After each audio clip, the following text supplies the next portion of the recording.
IAS की परीक्षा को देश की सबसे कठिन परीक्षाओं में से एक माना जाता है। इस परीक्षा में सफलता का प्रतिशत बहुत कम होता है और साथ ही इस परीक्षा का सिलेबस बहुत ज़्यादा होता है और इसकी तैयारी में बहुत समय लगता है। ज़्यादातर उम्मीदवारों का धैर्य इस परीक्षा की तैयारी के दौरान जवाब दे जाता है।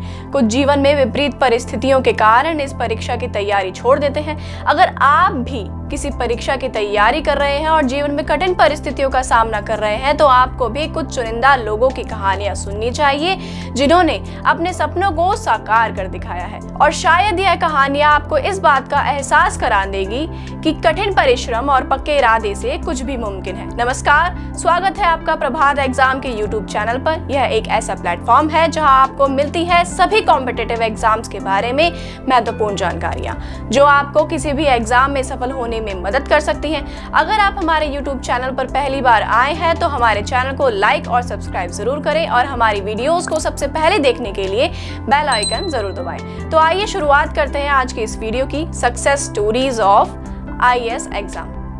आईएएस की तैयारी करने वाले छात्रों को हमेशा से ही इस बात की कंफ्यूजन रही है कि उन्हें क्या पढ़ना चाहिए, किस तरह का रूटीन फॉलो करना चाहिए। आज के समय में इतने सारे ऑप्शंस अवेलेबल हैं कि किसी भी कैंडिडेट को समझ नहीं आता कि क्या पढ़े, किस तरह पढ़े, किन नोट्स को रेफर किया जाए और कोचिंग से रिलेटेड डाउट्स। इन्हीं सब कंफ्यूजन में कैंडिडेट्स का आधा समय तो यूं ही निकल जाता है। अक्सर यह देखा गया है कि हर किसी को अपने लक्ष्य तक पहुंचने के लिए एक मार्गदर्शक की जरूरत पड़ती है। आज की कहानी की शुरुआत में कुछ पंक्तियों से करना चाहती हूँ। मेहनत की स्याही से जो लिखते हैं अपने इरादे को, उनके मुकद्दर पन्ने कभी कोरे नहीं हुआ करते। आज हम बात करेंगे राजस्थान के कोटा शहर से आने वाले कनिष्क कुटेरिया की। कोटा एक ऐसा शहर है जहां आईआईटी और नीट एग्जाम्स के लिए जाना जाता है। कनिष्क के पिता उन्हें बचपन से ही आईएएस बनने के लिए कहा करते थे, पर कहते हैं ना कि लक्ष्य तक पहुंचने में काफी बाधाएं आती हैं। शायद यही कारण था कि कनिष्क किसी और चीज में अपना हाथ आजमाना चाहते थे, जिसके लिए उन्हें साउथ कोरिया से एक बड़ा ऑफर आया जिसे उन्होंने बाद में एक्सेप्ट भी कर लिया।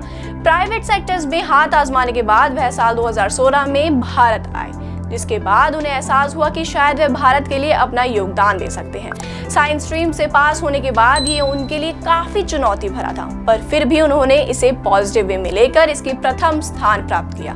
कनिष्क का यही मानना है कि जरूरी नहीं आपको कोचिंग की जरूरत पड़े, ऑनलाइन में भी ऐसे कई सामग्री मौजूद हैं जिससे आप इस पड़ाव को पार कर सकते हैं। आपका दृढ़ संकल्प और आत्मविश्वास आपके लिए बेहद जरूरी है। वैशाली, उतार चढ़ाव तो हर किसी की जिंदगी में आते हैं, पर सफल केवल वही हो पाते हैं जो इन्हें पार कर सके। डीपीएस से अपनी पढ़ाई पूरी करने वाली वैशाली के माता पिता लॉयर्स थे और उनके लिए लॉयर बनना एक आम बात थी। हर किसी की तरह उनके भी सपने थे, जिनमें से एक था आईएएस बनना, जो उन्होंने कड़ी मेहनत और लगन के साथ साकार कर दिखाया। आपको पता है कि उन्होंने एक बार तो लॉयर की जॉब भी शुरू कर दी थी, पर कुछ समय बाद उन्होंने इसे छोड़कर सिविल सर्विसेज के एग्जाम को देने का मन बना लिया। साल 2017 में उन्होंने आईएएस की तैयारी शुरू कर दी। उनके पास केवल 7 महीनों का समय था, जिसके लिए उन्होंने लॉ को अपना ऑप्शनल सब्जेक्ट बना दिया। वह अपने पहले अटेम्प्ट में केवल 5 अंकों से फेल हो गई, जिसके बाद उन्होंने स्ट्रेटजी पर वर्क करना शुरू कर दिया।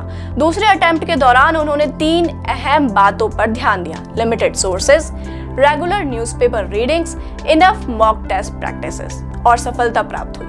जिस तरह वैशाली ने अपने हौसले को बुलंद रखा और हार नहीं मानी, ठीक उसी तरह दूसरे एस्पिरेंट्स को भी अपने कैपेबिलिटीज पर ट्रस्ट होना चाहिए। नॉलेज और स्ट्रेटेजी इस एग्जाम को क्रैक करने के लिए काफी महत्वपूर्ण है। किसी भी एग्जाम का अर्थ यह नहीं कि आप 24 घंटे पढ़े रहें। अपने दिमाग को शांत रखना भी एक अनूठी कला है। अंकिता चौधरी, आईएएस का एग्जाम टफ होने के साथ साथ काफी लेंथी भी होता है। अगर आप इस परीक्षा में भाग लेते हैं तो आपको अपना माइंड मेकअप करना बहुत जरूरी है। अंकिता ने अपने दूसरे अटेम्प्ट में आईएएस का एग्जाम क्लियर कर लिया था। हालांकि दूसरे लोगों की तरह इनका समय कुछ ज्यादा नहीं है, लेकिन इस माहौल में जब आप पर आईएएस की परीक्षा का प्रेशर हो तो उस समय आपको कैसे चिल रहना चाहिए बता रही हैं अंकिता चौधरी। उनका मानना है कि स्टडी के बीच में गैप ना हो, यानी कि अगर आपको आईएएस की तैयारी करनी है तो आपको रेगुलर बेसिस पर पढ़ाई करनी होगी। रोज 10-11 की पढ़ाई के बाद कैंडिडेट स्ट्रेस्ड फील करते हैं, जिसे कम करने के लिए आप सोशल मीडिया का यूज कर सकते हैं। जी हाँ, सोशल मीडिया आज के समय में एक ऐसा प्लेटफॉर्म है जिससे आप अपनी फ्रेंड्स से जुड़ सकते हैं, या यूं कहें कि आप देश दुनिया से भी जुड़ सकते हैं। सोशल मीडिया आपको अपडेट भी रखेगा और स्ट्रेस को कम करने के लिए भी लाभकारी साबित हो सकता है। यह एक गलत अवधारणा है कि केवल पढ़ाकू बच्चे ही IAS एग्जाम क्रैक कर सकते हैं या वो बच्चे जिनके 99% मार्क्स आते हैं। एवरेज स्टूडेंट्स भी इस एग्जाम को क्लियर कर सकते हैं, लेकिन यह सरासर गलत है। आपको मल्टी टैलेंटेड यानी आपको हार्ड वर्क, पेशेंस और लीडरशिप की क्वालिटीज हमेशा आपके अंदर होनी चाहिए। अगर आप एवरेज स्टूडेंट्स होने के बाद भी आपके अंदर ये खूबियां हैं तो आप भी IAS का एग्जाम क्रैक कर सकते हैं। तो ये थी हमारी आज की वीडियो, कुछ ऐसे सक्सेस स्टोरीज जिन्होंने IAS की भूमि पर अपना पताका लहरा दिया। अगर आपको हमारा आज का वीडियो पसंद आया हो तो इसे अपने दोस्तों में शेयर जरूर करें, और अगर आपका कोई सवाल है या आप कोई पर्टिकुलर टॉपिक पर हमारी वीडियोस को देखना चाहते हैं तो कमेंट बॉक्स में जरूर बताएं। जल्दी आपसे फिर मुलाकात होगी प्रभात एग्जाम के YouTube चैनल पर। नमस्कार।